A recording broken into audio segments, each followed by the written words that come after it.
여러분 안녕하십니까? 코로나19 통합 뉴스룸 시작합니다. 오늘 발표된 코로나19 신규 확진자는 121명으로 11일째 100명대를 기록하고 있고 지금까지 누적 확진자는 3만 명을 넘었습니다.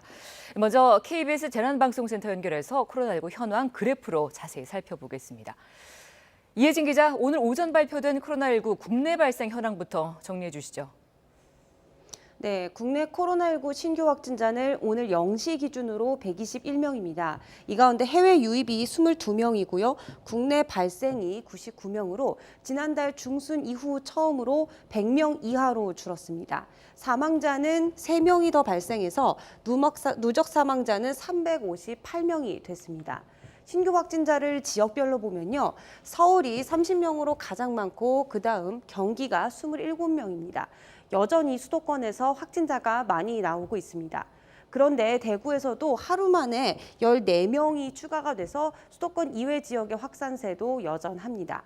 수도권의 사회적 거리두기 2.5단계가 일단 오늘까지죠.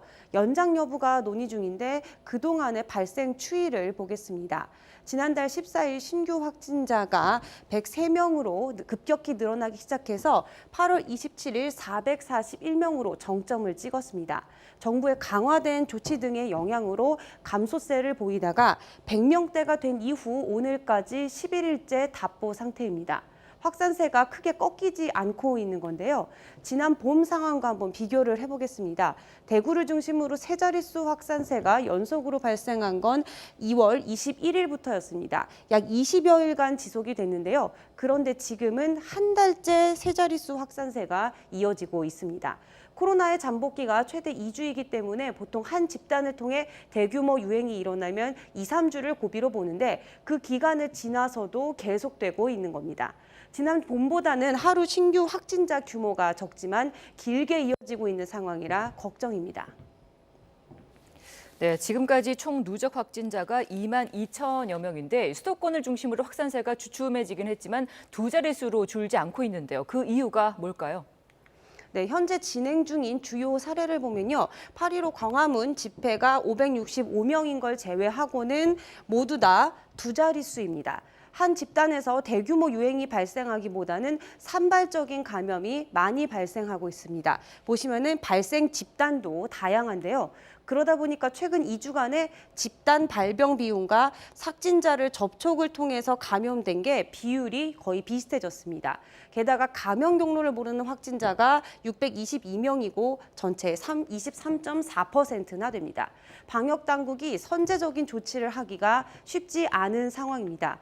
특히 최근에는 사망자가 계속 늘고 있는 점도 문제입니다. 오늘도 사망자가 3명이 늘었죠. 이번 달에는 하루를 제외하고 매일 사망자가 발생하고 있는데요. 최근에 60대 이상 고령층의 감염 비율이 높아진 것의 영향으로 보입니다. 현재까지 누적 사망자를 보면 고혈압, 당뇨 등 기저질환이 있는 경우가 전체의 97%에 달합니다. 연령대별로 보면요. 80대가 181명, 그리고 70대 이상이 109명, 그리고 60대 이상이 42명입니다. 보시면 고령층이 매우 취약한 것을 확인할 수가 있습니다.